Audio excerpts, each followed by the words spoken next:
Hello, are you going live on Facebook now? Yes, it is almost done. Okay, sure. It is going live. Yeah. Okay, welcome. Welcome to all on this Friday talk. It indeed is about COVID-19 pandemic, but it is not about the subjects which we normally talk about. It is a social dialogue, and mainly the topics which are not heard outside the regime of pandemic. And today we are going to speak on similar subject which is not talked much about because people are busy in vaccines and the shortages that are occurring everywhere, and a lot of debates on effectiveness of all the measures that we are taking place. The topic is the biosecurity and biosafety issues arising out of pandemic, and particularly this virus called as a SARS-CoV-2. And my name is Rajendra Shende. I'm a chairman of Thair Policy Center, which is a not-for-profit organization.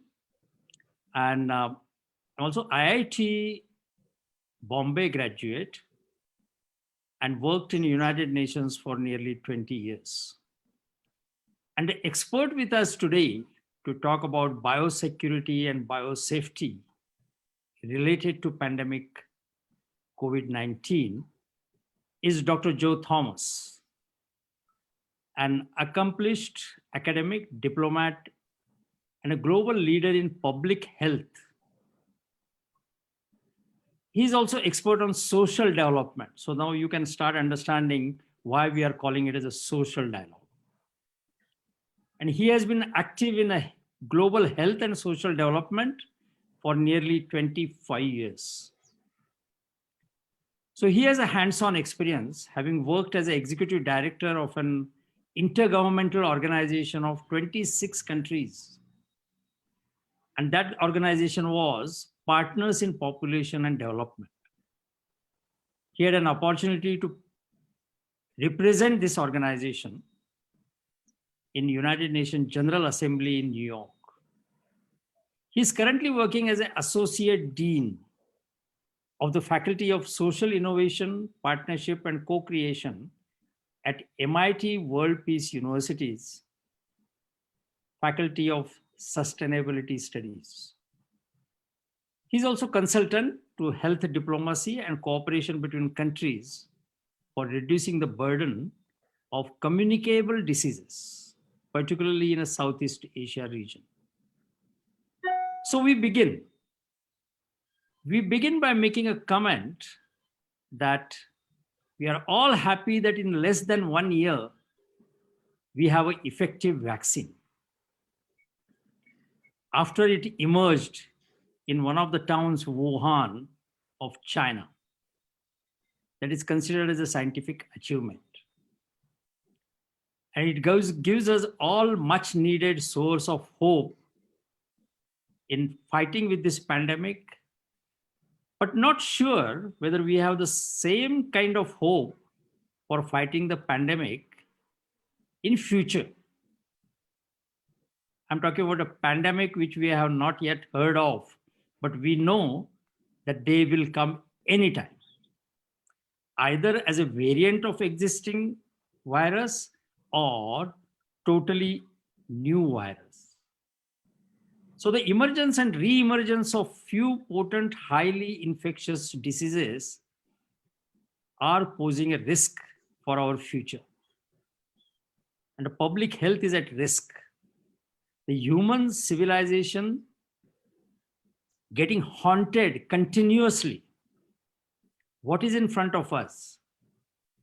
So let's get Dr. Thomas to talk on how exactly the biosecurity and biosafety is the issue which is of importance while the world is fighting to get rid of the threats of present pandemic. Dr. Thomas? Thank you, Dr. Rajendra Shinde. It's indeed a pleasure to work with the Terror Policy Center. And this is a great opportunity to look at some of the issues related with COVID pandemic and that's its wider implication. And you rightly mentioned the concept of human security and biosecurity. And what is this dimension? Why we should be concerned about when we talk about COVID pandemic, and what are the other dimensions involved in this? If you take a pause and say that you mentioned about the scientific discovery, less than 1 year, the human community managed to come out with a scientific discovery to deal with one of the serious threat to the humanity, the COVID pandemic. But at the same time, we are still trying to figure out what is the best institutional mechanism, policy mechanism to cope with the infection, and also to make sure that the impact of this COVID pandemic is mitigated. So we have the scientific capacity, but our institutional mechanism, our thinking pattern, creating new institutions to deal with this issue, still we have to go much further. And also when we look at the history of pandemics, history of disasters, always in the history, the disasters and the pandemics that acted as a strong impetus for social transformation. Society is transformed because of the innate, inherent, the energy released through a serious effort towards addressing a pandemic or a disaster. So COVID pandemic is also got a capacity, a potential to transform our society. That the transformation can be on various aspects of human endeavor. So this is what you have to remember. When we talk about the security, traditionally, what is a security? We talk about security of the border. We focus on the border security. What is the role of the state? State should protect its boundary, and by protecting the boundary, state is protecting the citizens of the country. But COVID pandemic is giving us an opportunity to look at what is the security. Security of the people is important, and the security of the institutions within the boundary. The security of the health system, the security of the economic system, and the food security, political security, and the community security. We can go on, there are different dimensions of the human security, including biosecurity. So this gives an opportunity to look at the entire concept of border security, slightly shifting towards focusing on the human beings. And it's Amartya Sen, he very famously said, freedom from want, freedom from fear, and freedom for practicing dignity. So COVID pandemic affected all these aspects of that. People are in fear. People are in economic security severely threatened for almost 400 million migrant workers. And also we know that health systems are severely impacted, both private sector and the government sector. And you mentioned about vaccine. And in India, for the first time in the COVID response, private sector is stepped in. You can go to a private hospital and pay a nominal amount, you can get the COVID vaccination. But the mostly COVID-related treatment is done in the government sector. Very few go to the private sector. So this public-private partnership in dealing with the pandemic, and just give an example about how this is knowingly, unknowingly impacting on our systems. So the concept of human security, the concept of different variants of human security, including biosecurity, gives us a new framework to look at the pandemic and look at the way in which the impact could be mitigated. So this is the essence of the concept which I am proposing, that we should look at pandemic from a different point of view in the context of reconstructing a post-conflict, a post-COVID society. That is really a good start. I think you are making inroads into what is called as a safety and security, which not only deals with the present, but also deals with the future. Now, we all know that till now, we have not found any scientific evidence that COVID-19 virus was bioengineered. So obviously it has come as a consequence of natural processes. But definitely these natural processes processes are induced by the humans. And human activities such as disrupting environmental habitats, promoting the mixing of species in venues such as, I don't have to say that, but obviously in a wet market in Wuhan, where a lot of species, wild as well as domestic, are being mixed. And there goes the human being to purchase it for a selfish reason of eating it.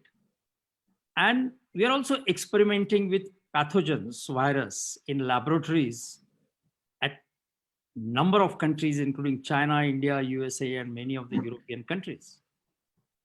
So the human beings are definitely vulnerable to all these processes, some of which are known and some of which are not known.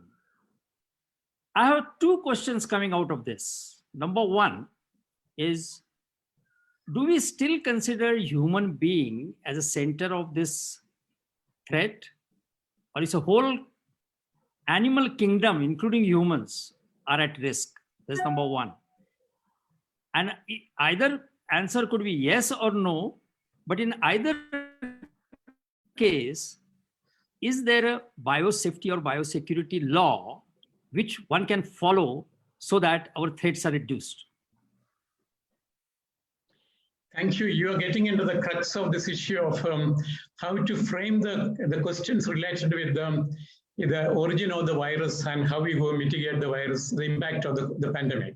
That's right. And when the WHO declared COVID pandemic as a pandemic, immediately the international community, the member countries of the World Health Organization, demanded a serious study on the origin of the COVID pandemic, the virus. So WHO and the international community, they created an expert team. They went to Wuhan. They just released the report about a week ago. So there are few scientific evidence, but it's not conclusive. One thing they're very clear about it, this is not created in a lab. Sufficient data is there, sufficient evidence is there. It is not, in the strict sense, it's not a human-made, it's not a militaristic approach. Right. But at the same time, and there is a clear species jump. It came to human being from other species. It's not a human to human alone. It came from other species. In the very layman's language, a species jump occurred.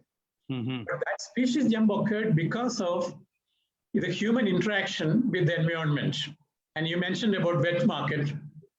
But the wet market is a reality in South Asia and East Asia, very, very common. For example, where do you buy a chicken on our daily? We go to the local chicken shop. That is one version of our wet market. Maybe they sell only one item, the chicken, but the processing is done on a very, not necessarily the optimum hygiene standard. So this is one of the issues. How do we process the food? How do we consume the food? And the concept of wet market and its variations is all across Asia is very common. In the Wuhan market, instead of one product, there are hundreds of products. They can get wild animals, you can get a wild pig, you can get, maybe there are different species of animals, you can get it. So that's the difference. But probably the human intervention with the environment, and that is actually destroying many of the species, is unreversible. If you look at the human endeavor, not only in the environment, if you look at the water, the sea, the Sustainable Development Goal 14, under the water, the human destruction of the marine wealth, the marine species, is phenomenal. The kind of overfishing, the kind of mechanized trawling we do, and that is, we are not consuming only, we are consuming only 40% of the fish catch, and the 60% of the fish we catch, and we may throw it away to the sea itself. But in that process, what happened, they're killing it. The sea turtles are an example for that. And also we kill shark just to get the fin, not for the full shark. Shark is not that delicacy, but the shark fin is a delicacy. And we return the shark to the sea water without even killing the shark. The human, I would look at the cruelty and not even looking at how human beings are impacting on the species, marine species, as well as the territorial species and the wild species. the human-centric approach, the human beings are the center of the earth, center of the planet, that conceptualization is what is contributing towards human being to be rude, arrogant, and intrusive to the ecosystems of the world, the marine ecosystem and also the other ecosystem of the world. So I would say that human beings are becoming a number one culprit in destroying the environment, in destroying the species, and destroying the other animals in the kingdom. So that way, it's the COVID pandemic is a moral challenge, ethical challenge. We may have to really look at our interaction with the environment. So this is one of the messages. In that context, looking at the pandemic from a security perspective, framing it in the human security framework is also important. Very true. Very true. I think you have put it very well. It looks like, to me at least, that the way 4 or 5 centuries back, Galileo said that Earth is not at the center. Probably we need a health-related Galileo now to tell us that there is only one health. There is no human health, animal health, or environmental health. There is only one health. And that health is a planetary health. And we have not understood this. And that's why probably the laws of biosafety and biosecurity comes in a picture. We heard that China, where we all suspect that the virus originated and WHO is investigating it, they have the biosecurity and the biosafety law. And they further strengthened it immediately after the pandemic broke up. And that was sometime in October 2020. My question to you, Dr. Joe, is, does India have biosafety and biosecurity law with respect to such kind of a pandemic where the jumping takes place from the animal to human, and then possibly from human to human? It may or may not. In present pandemic, yes, it did happen human to you, though we were in a doubtful phase about it. But then one day, WHO declared that yes, human to human is possible. And then all hell broke out. So in order to monitor it, does India have the law? And even if China has a law, whether it is effective? So you may like to give some global perspective on Biosafety, Biosecurity Act or the laws. One of the function of the World Health Organization is looking at the global health-related regulatory framework and the laws. And there is a separate unit working on the international health laws, which is dealing with biosafety issues of transporting biomaterial and transporting and controlling and reporting of the issues related with the human security. There is a separate law on that. But that law is supposed to be binding for the international community. But in the COVID pandemic time, most of the countries, what they did, they disregarded the WHO's, the global laws about health laws. And many of them, they created their own immediate laws. For example, WHO was against the complete shutdown of the international airlines. But in many other countries, they decided to shut down the international airlines as the first thing. So there is, and most of the global laws are based on the basic principles of human rights. But in the context of COVID pandemic, and they decided, and no need of, we can compromise human rights to large extent. So this is one of the major issues I remember. So, but most of the countries, they created their own legal framework. China created a human security legal framework. But India, what happened is that they strengthened, they created the natural disaster law. India already has got a disaster commission, a disaster authority at the national level, at the federal level. And that just strengthened and expanded its opportunity to incorporate COVID-related legal responsibilities. I see. So this is the way the shift occurred. China, they have purely on human security and biosecurity framework, but India is from the context of existing legal framework of natural disasters. It's a natural disasters and calamities. The COVID pandemic related natural calamity is understood as a natural calamities. But conceptually, we didn't look at it as a kind of a security issue. Mm-hmm. This has got benefit as well as risk. So what I'm suggesting is that we should have a new way of looking at framing the infection and approaching it slightly beyond from the biomedical perspective. Biomedical perspective, we achieved the target of discovering the vaccine. But the psychosocial behavioral point of view, the political point of view, still we are trying to figure out with a consensus towards how to look at it, how to frame this infection. So this is the issue we are talking about. And we succeeded in creating a scientific discovery, but a political and policy discovery, a breakthrough, still we haven't managed to come out with it. And we are far away from a consensus even. We are not even started discussing about the need for looking at it from a different point of view. This has got severe consequences. See, for example, when 80,000 doctors died, this I mentioned earlier, there is not even a ripple in the national community. But suppose 80,000 soldiers die, what would have been the difference? This also got another implication. We had severe response towards mitigation efforts. Mitigation efforts are mostly economic mitigation. But I would argue, suppose we have a human security framework to frame the pandemic, we should have an investment framework based on health first investment. The economic investment in the health is an investment in economic expansion. The investment in health, it will lead towards innovation. The investment in health, you invest in the health and well-being of the population. You investing in the health, that is the best infrastructure for a sustainable future.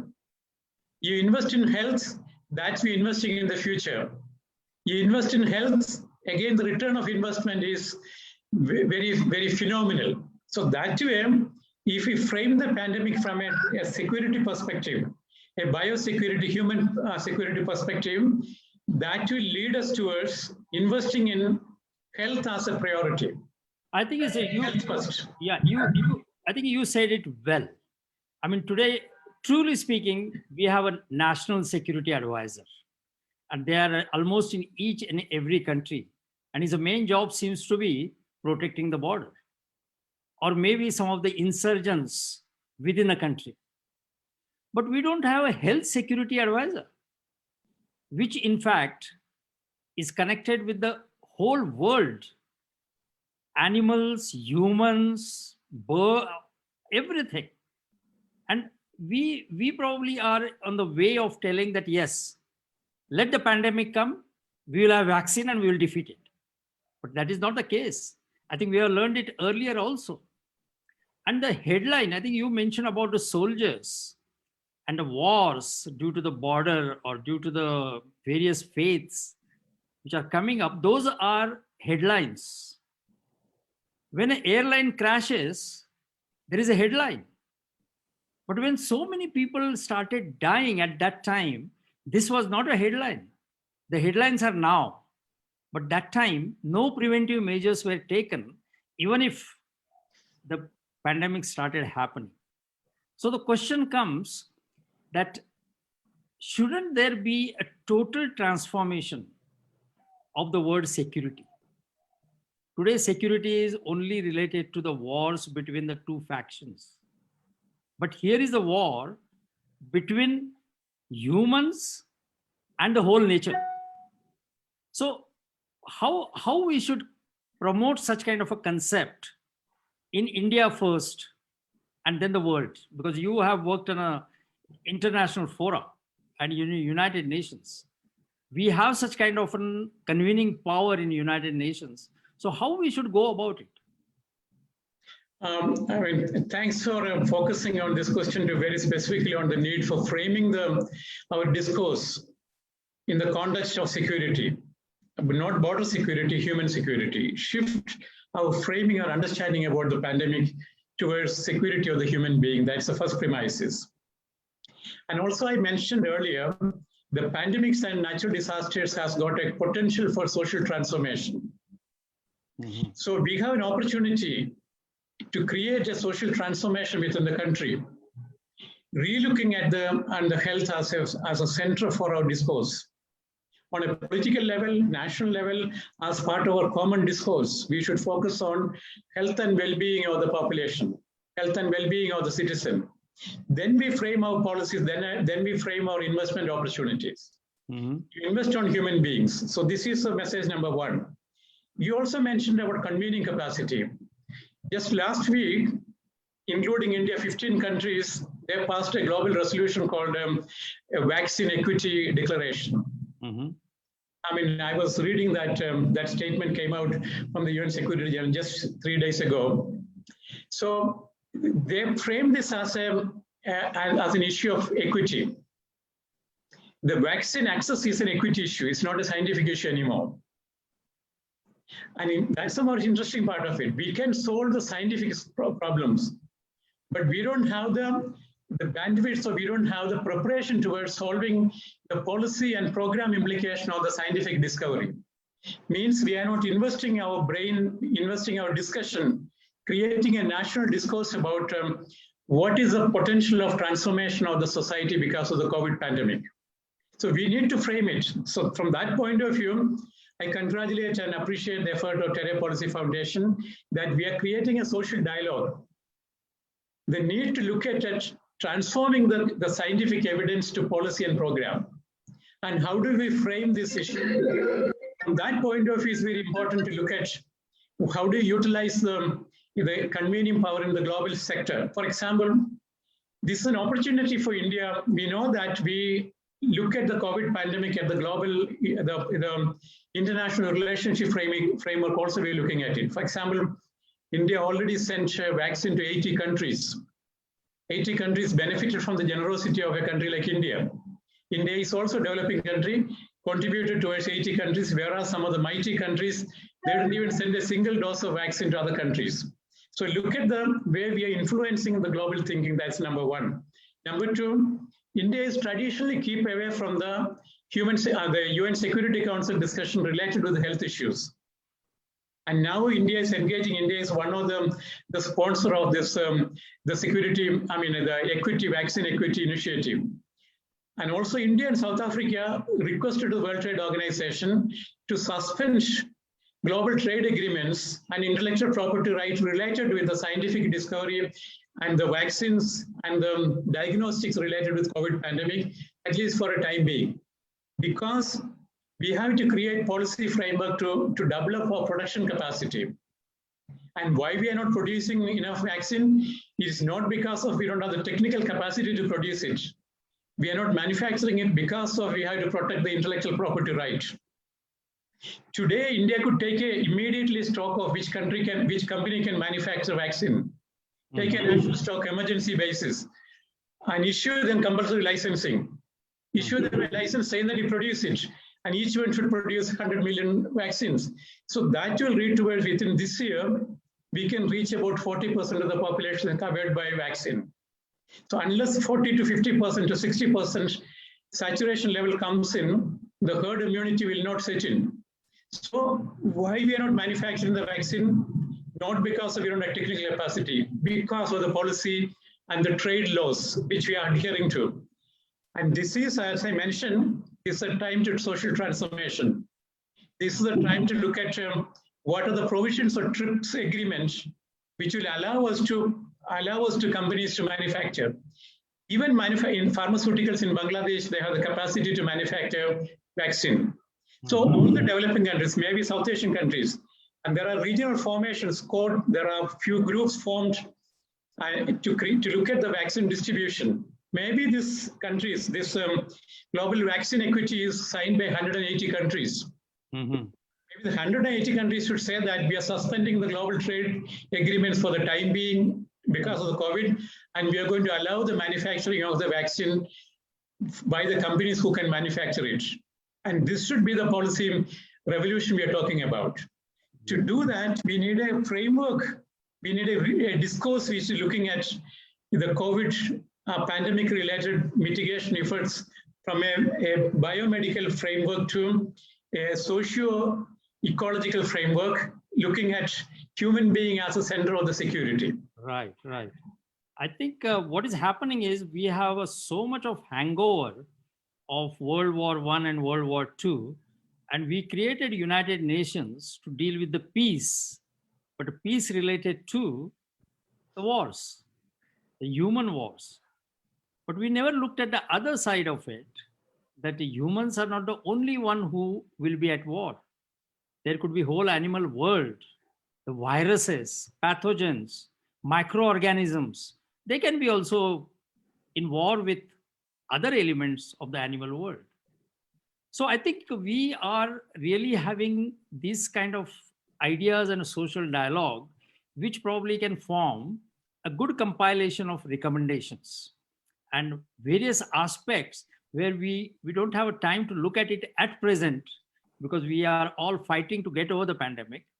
But I think those social ideas, social concepts, I don't think we should leave and let it go. We should capture it in a form of a book probably.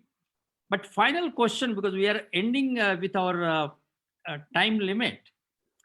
The final question is, and it is more of a context of globalization, because you talked about global trade. You know, we human beings were so excited when globalization started. It's a man, material, prosperity, everything started getting globalized. The man started going from one end of the world to another end of the world. And now we are realizing that globalization itself could be one of the reasons for COVID-19. It is definitely a reason for spreading it faster. We don't know whether globalization is the cause of COVID-19, but it is definitely a cause of spreading it faster.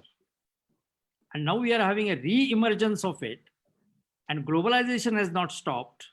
We are continuing with it. So how you see the virtues and vices of globalization? And that would be my last question. And thank you for presenting it in vices and virtues of globalization. Let me begin with one of the positive aspects of globalization. We are sitting in a virtual world. This is actually an expansion of the innovation from the globalization. Second, we are talking about the COVID vaccine. COVID vaccine is an example of the globalization. It's created in the United States. The clinical trial was done in the United States. We're manufacturing the vaccine in Pune. And then we're sending into Caribbean, the vaccine, and we're sending it to various countries. This is a clear example of the benefit of globalization. But the globalization also got other side effects. But at the same time, probably this is also an opportunity to look at globalization from a human perspective. Globalization for profiteering or globalization for the human well-being? Mm-hmm. So this is a question. We should promote a globalization which is contributing towards scientific discovery, a globalization which is contributing towards the diffusion of innovations rapidly for the benefit of the human being. And the globalization should not be at the benefit of the profiteering of the few companies. So this is a difference. We need globalization, but we should not allow the globalization for profiteering for a small group. I'm not against the profit. Profit is needed for investing in innovation, but the profit and profiteering is totally different. It seems the globalization went into an extent of allowing few companies, few institutions to profiteering to the extent of, that just forgot about the impact on the human being. The example is that the trolling in the deep sea. And that is one of the examples of, I'm not naming any particular companies who is doing this, the global trolling at the huge level of the marine resource depletion. So I'm not against the globalization. Globalization and fit for the purpose of health and well-being of the population. So this is my message. And the COVID pandemic is teaching us the benefit of the globalization, the rapid diffusion of the scientific discoveries, and also the collective brain work towards creating the vaccine. And we collectively work towards creating the logistics for distribution. So see, this is important part. The manufacturing, distribution, logistics, is all products of the globalization. So the national COVID pandemic is giving us a tremendous energy for transforming the society. And we should think about how we are going to impact on this transformation of the society. What new society should be constructed out of the post-COVID reconstruction society? And this is a time to talk about it. Very true. Very true. Thank you very much. I think we will continue such social dialogue on subjects which are not yet in a media, and we will probably get into some of the very useful ideas to put forward. And I think that would be our objective for this social dialogue and Friday talk. Thank you very much, Dr. Thomas. Thank you. Thank you for inviting me. And probably the next talk, I would suggest that we should look at the impact of COVID pandemic on culture and civilization, how this is impacted. Very You know that most of the museums are shut down. Cultural practitioners are shut down. In the culture, the theater is shut down. So what is this implication? Maybe this is a theme we should take for the next dialogue. Thank you very Sure. much. Agreed.